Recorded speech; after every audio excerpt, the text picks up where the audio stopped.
I watched as my family, my mother Angela, my father, Robert, and my brother Tyler stood over my grandfather's grave, already calculating their winnings. The Kentucky sun beat down on us, heavy and humid, but the air around them felt cold, sharp, like the edge of a blade. The lawyer cleared his throat, adjusting his glasses as if trying to find the decency somewhere in the fine print. To my father, he announced, went the $65 million stud farm. To my mother, the historic vineyard estate. And to Tyler, my reckless, charming, useless brother went the prize stallions, the living jewels of the empire. They beamed, not with grief, but with greed. They held each other, a portrait of victorious heirs, finally claiming what they believed was their birthright. Then, the lawyer turned to me. I braced myself. I didn't expect much. Maybe a token, maybe nothing. To my granddaughter, Claire, he read, his voice faltering slightly. I leave this envelope. And this? He handed me a thin, cream-colored envelope and a small, tarnished object, an antique pocket watch. The silence that followed was heavy, suffocating. And then, it broke. Olivia, my cousin, covered her mouth. But the laugh escaped anyway. An envelope. Guess Grandpa Arthur didn't love you that much. Did he?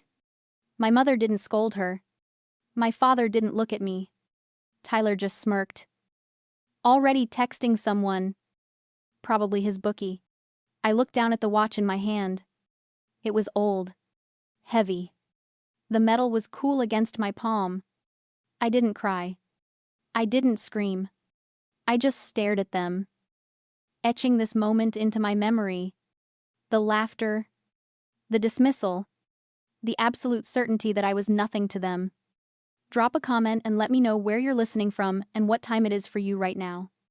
I'd love to know who's part of our community. Have you ever felt like the black sheep in your own family? Back in my room, I packed light. Essentials only. The envelope lay on the dresser, next to the antique watch. I picked it up, running my thumb over the heavy brass casing. It felt like an anchor in a storm. My mind kept drifting back to the funeral, to Olivia's laugh, to my mother's silence, to Tyler's smirk. For years, I told myself I was imagining it, that I was too sensitive. That's what they always said. Isn't it, Claire? You're so dramatic. Claire. Take a joke. But staring at that ticket to Monaco, the fog finally lifted. That laughter wasn't accidental. It wasn't a slip-up. It was a necessity. I realized something then. Standing in the middle of my childhood bedroom, my family didn't hate me. Hate requires passion. And they didn't care enough about me to hate me. No. They used me. They needed a black sheep to feel superior. It's a psychological mechanism. A trap of normalized cruelty. If I am the loser, then, by default, they must be the winners. They project their own insecurities, their failures, and their fears onto me so they don't have to carry them. My failure is the foundation of their success. If I suddenly rose up, their entire sense of self would collapse. They laughed because my humiliation made them feel safe. And God, did they need to feel safe? Because while Tyler was out being the golden boy, charming investors and gambling away profits at the track, I was in the basement. I was the archivist. The one organizing 50 years of financial records. The one digitizing the ledgers. The one who quietly moved numbers around last year to cover the $200,000 Tyler lost on a bad bet so Dad wouldn't have a heart attack. They saw me as the help. The invisible hand that kept the lights on while they stood in the spotlight. My door flew open. It was my mother. Angela. She didn't knock. She never knocks. She saw the suitcase on the bed and frowned. Not with concern, but with annoyance. "Where do you think you're going?" she asked. Her voice sharp. "We have the estate audit next week. Who is going to organize the tax files if you're gallivanting off to wherever?" She didn't ask if I was okay. She didn't ask about the envelope. She asked about the labor. "I'm taking a trip." "Mother," I said. My voice was steady. "Use the filing system I built. It's color-coded.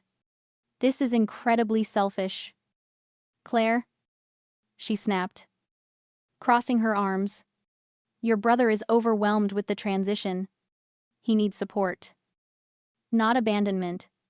But I suppose that's typical. Always running away when things get real." I didn't argue. I didn't defend myself. I just zipped the suitcase shut. The sound was loud in the quiet room. "I'm not running away," I said, picking up the envelope. "I'm just finally going somewhere. I'm invited." I walked past her, down the grand staircase, and out the front door. I didn't look back at the sprawling estate, at the stables, at the empire they thought they owned. They thought they were the kings and queens of Kentucky. They had no idea the castle was built on sand. And I was the only one who knew how to hold back the tide. The first-class cabin was a world I'd only ever seen in movies. Soft leather. Quiet murmurs. The clink of crystal, as I sank into the wide seat. Sipping champagne that tasted like crisp apples and money. A strange feeling washed over me. It wasn't just comfort. It was validation. For 27 years, I'd convinced myself that my smallness was a virtue. That staying in the guest cottage, driving the old truck, eating the leftovers, that was loyalty. That was being a good daughter. But sitting here, 30,000 feet above the ocean, the fog began to lift. I realized then that emotional abuse isn't always loud. It isn't always screaming or bruises. Sometimes, it's a slow, quiet erasure. It's a fog that settles around you so gradually you don't even notice you've lost the sun. I thought I stayed because I was loyal to my family. I thought I stayed because they needed me. But the truth was terrifyingly simple. I stayed because I didn't think I existed without them. They had convinced me that I was a moon, only visible when reflecting their light. But up here, alone, I was shining.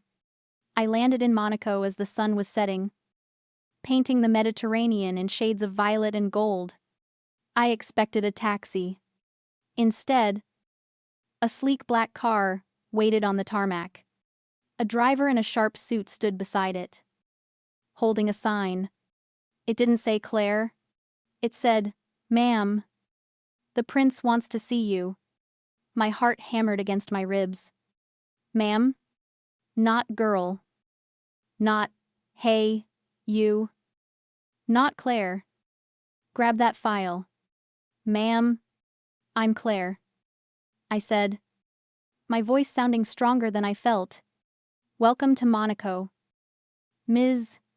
Claire," the driver said, opening the door. "Prince Julian is expecting you." The drive was a blur of winding coastal roads and breathtaking cliffs. We pulled up to a private estate that seemed to grow directly out of the rock face, overlooking the sea. It was ancient and modern all at once, imposing and secretive. I was led through a marble hallway into a library that smelled of old paper and sea salt. And there he was, Prince Julian. He wasn't what I expected. Young, maybe 30, with sharp features and eyes that seemed to see right through my travel-weary exterior. He didn't look like a royal from a storybook. He looked like a man who solved problems for a living. "Claire," he said, stepping forward. He didn't bow, but he offered his hand with a gravity that made me stand taller. "I am Julian. I have been waiting for this day for a very long time." You knew my grandfather, I asked, gripping the strap of my bag. Arthur was a visionary, Julian said. And he spoke of you often. He told me you were the only one who listened. The only one who watched. He left me a ticket. I said, and this. I pulled the antique pocket watch from my pocket. Julian's eyes lit up.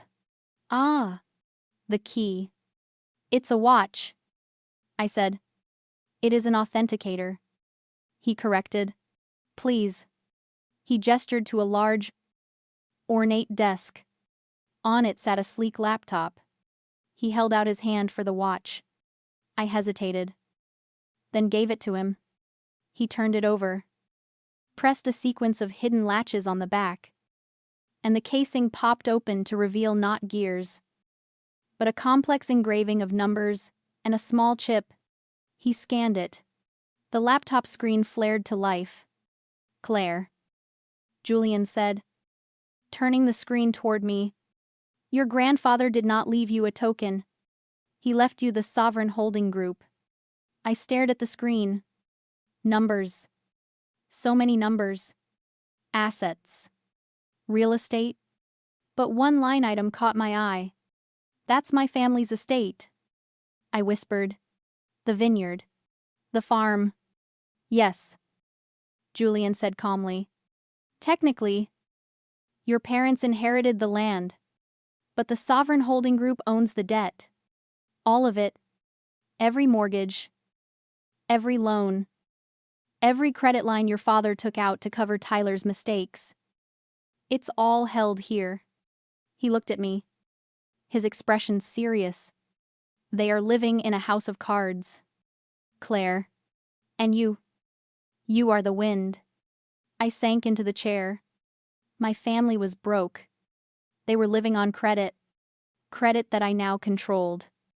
And there is more, Julian said, tapping a key. Your archival work. You remember the boxes, the dusty files in the basement? Yes, I said.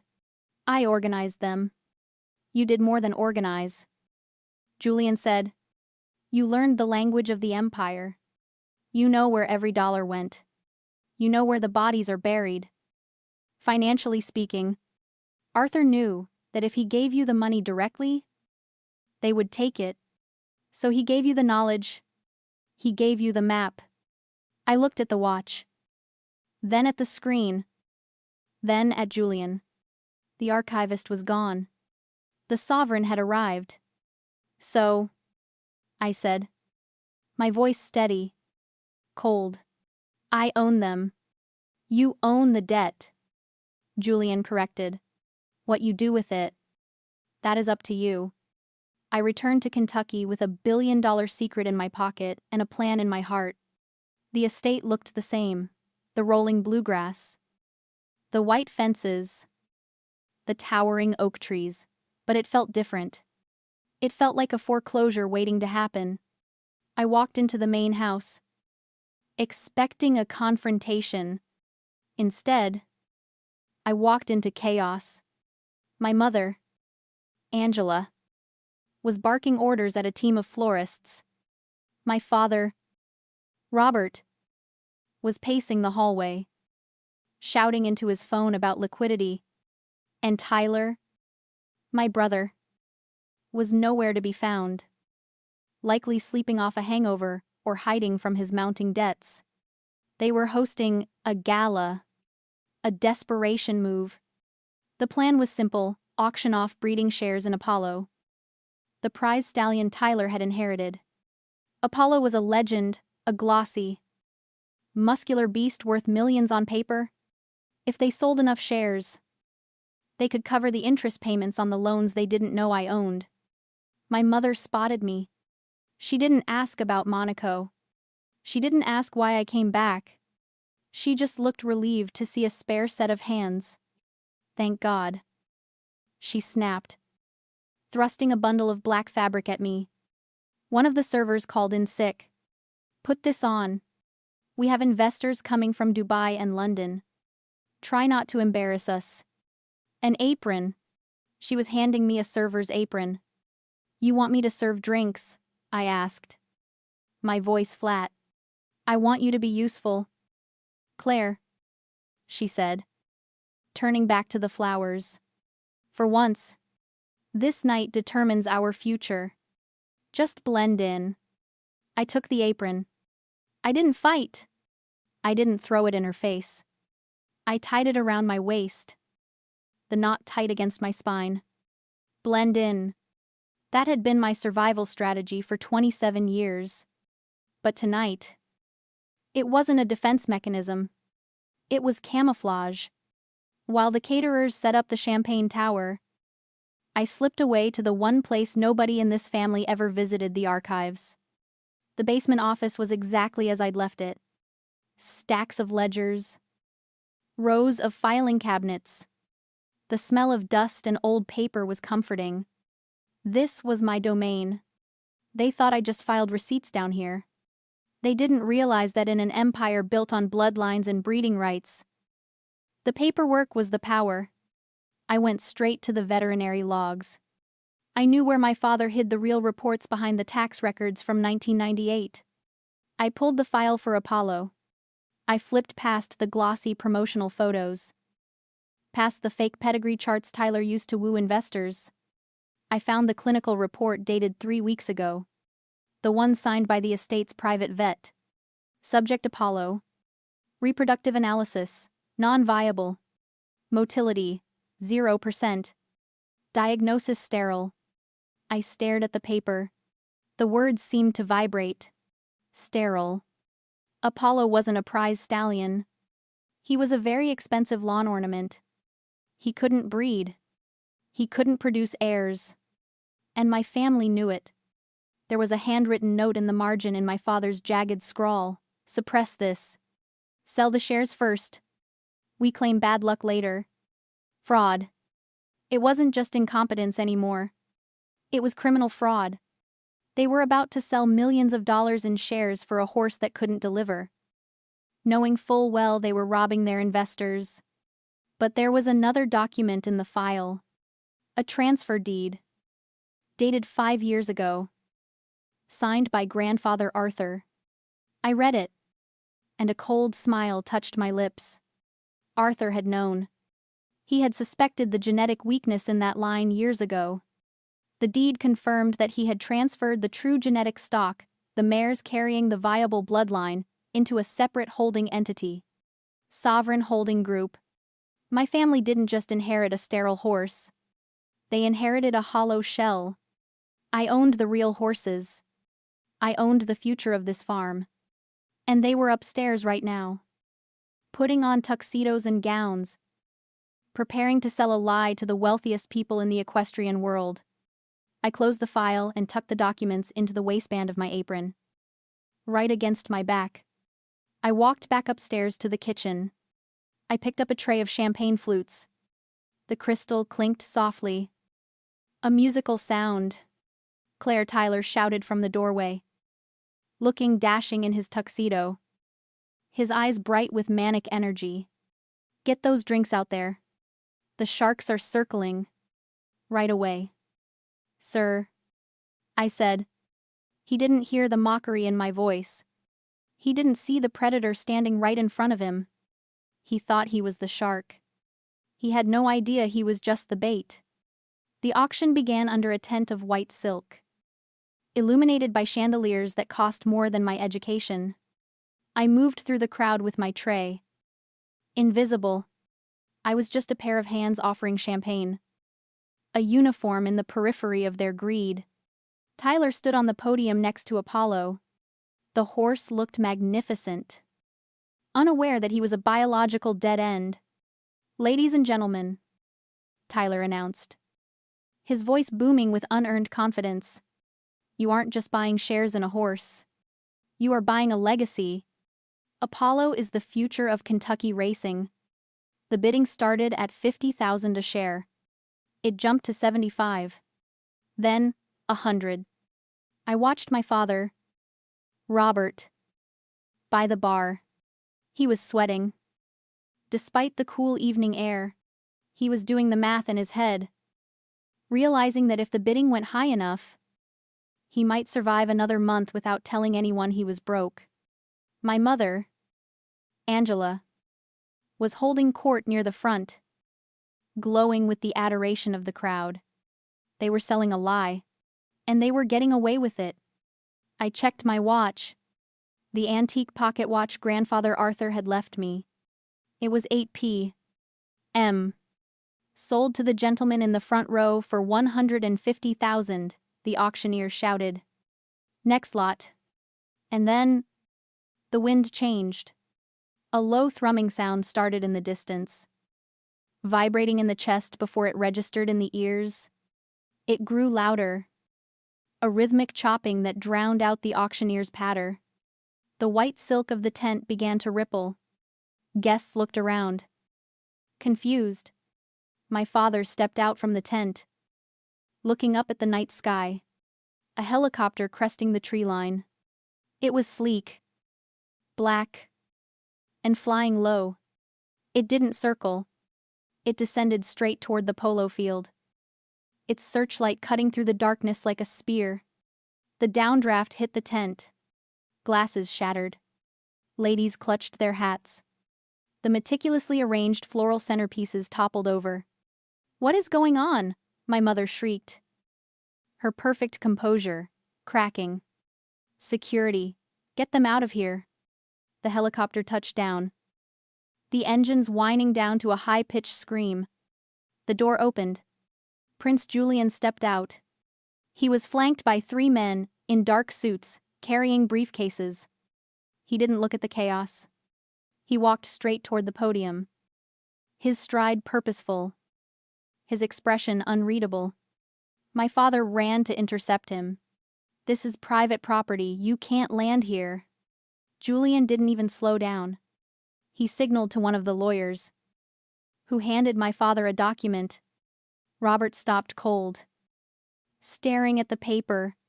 Tyler, sensing his spotlight was being stolen, grabbed the microphone.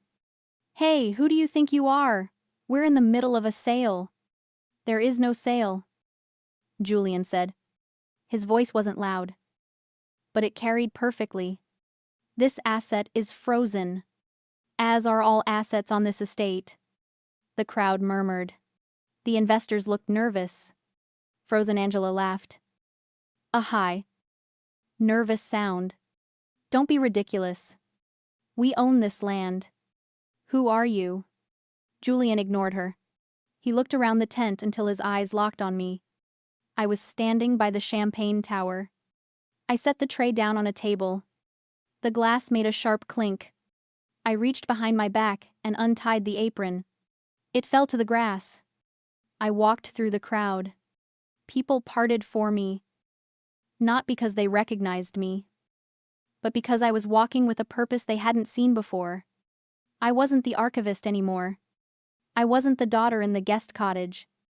I stepped up to the podium, standing between Tyler and Julian.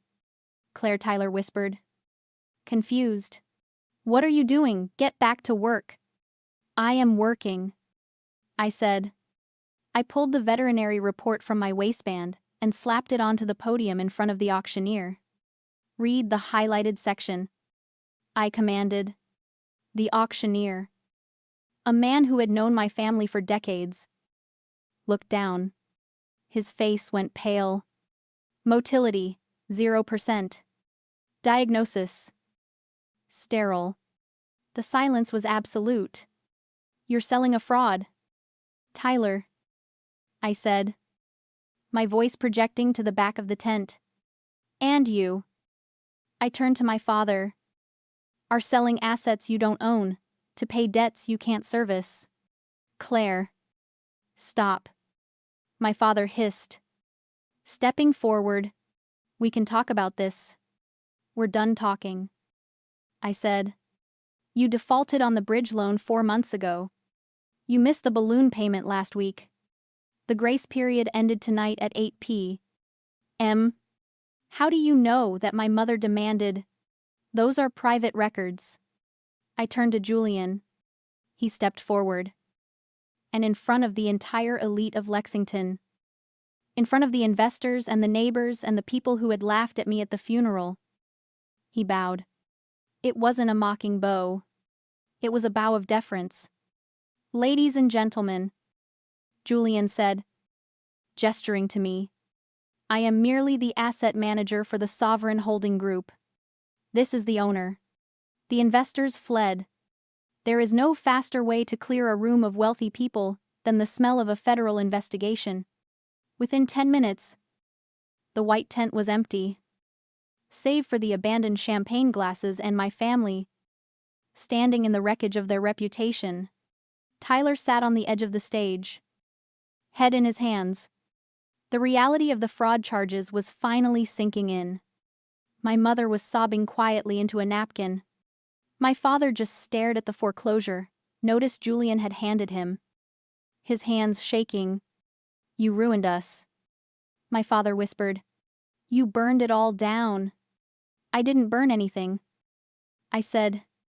Stepping closer, "I put out the fire you started. You were selling a sterile horse to save a farm you had already lost. I just stopped you from going to prison for selling air. We have nothing." My mother wept. "Where will we go?" I looked at them. The anger I expected to feel wasn't there. Instead, there was just a quiet, heavy certainty. I held the keys to their lives. I could crush them. I could evict them tonight. Send them into the world with nothing but their debts. That would be revenge. But revenge is a poor man's justice. I turned to Julian. "Draft the settlement." He opened his briefcase and laid a new stack of documents on the table. "Here's the deal," I said. My voice echoed in the empty tent. "Sovereign Holding Group will absorb the debt. We will pay off the bridge loans and cover the operating costs. The estate stays in the family name for appearances." My father looked up, hope warring with confusion. "You're letting us keep it." "No," I said sharply. "I am letting you live here. I am letting you work here. But you don't own it." "I do. The deed transfers to the trust, effective immediately." I pointed to Tyler. "You are cut off. No stipend. No access to the accounts. If you want money, you can work in the stables, mucking stalls, minimum wage." Tyler flinched. But he didn't argue. He knew the alternative was a fraud indictment. "And you," I said to my father, "you stay on as the figurehead manager. You shake the hands. You host the parties. But you don't sign a single check. You don't make a single decision without my approval. You are an employee. Do you understand?" He looked at the papers. Then at me. For the first time in my life, he didn't look past me. He looked at me, and he saw the sovereign. "I understand," he said quietly. He picked up the pen.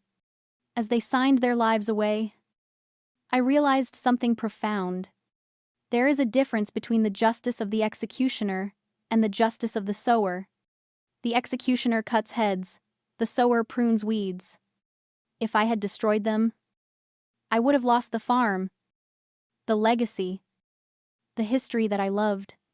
By pruning their power, by cutting back the rot, I saved the root. I didn't destroy the empire, I purified it. True power isn't about leaving a crater where your enemies stood, it's about building a fortress where they now have to pay rent. 6 months later, the estate is thriving. Tyler quit after 3 weeks of mucking stalls and moved to Florida. I hear he's selling timeshares. My parents live in the main house, maintaining the image of the gentry, terrified to step out of line. They treat me with a polite, fearful respect.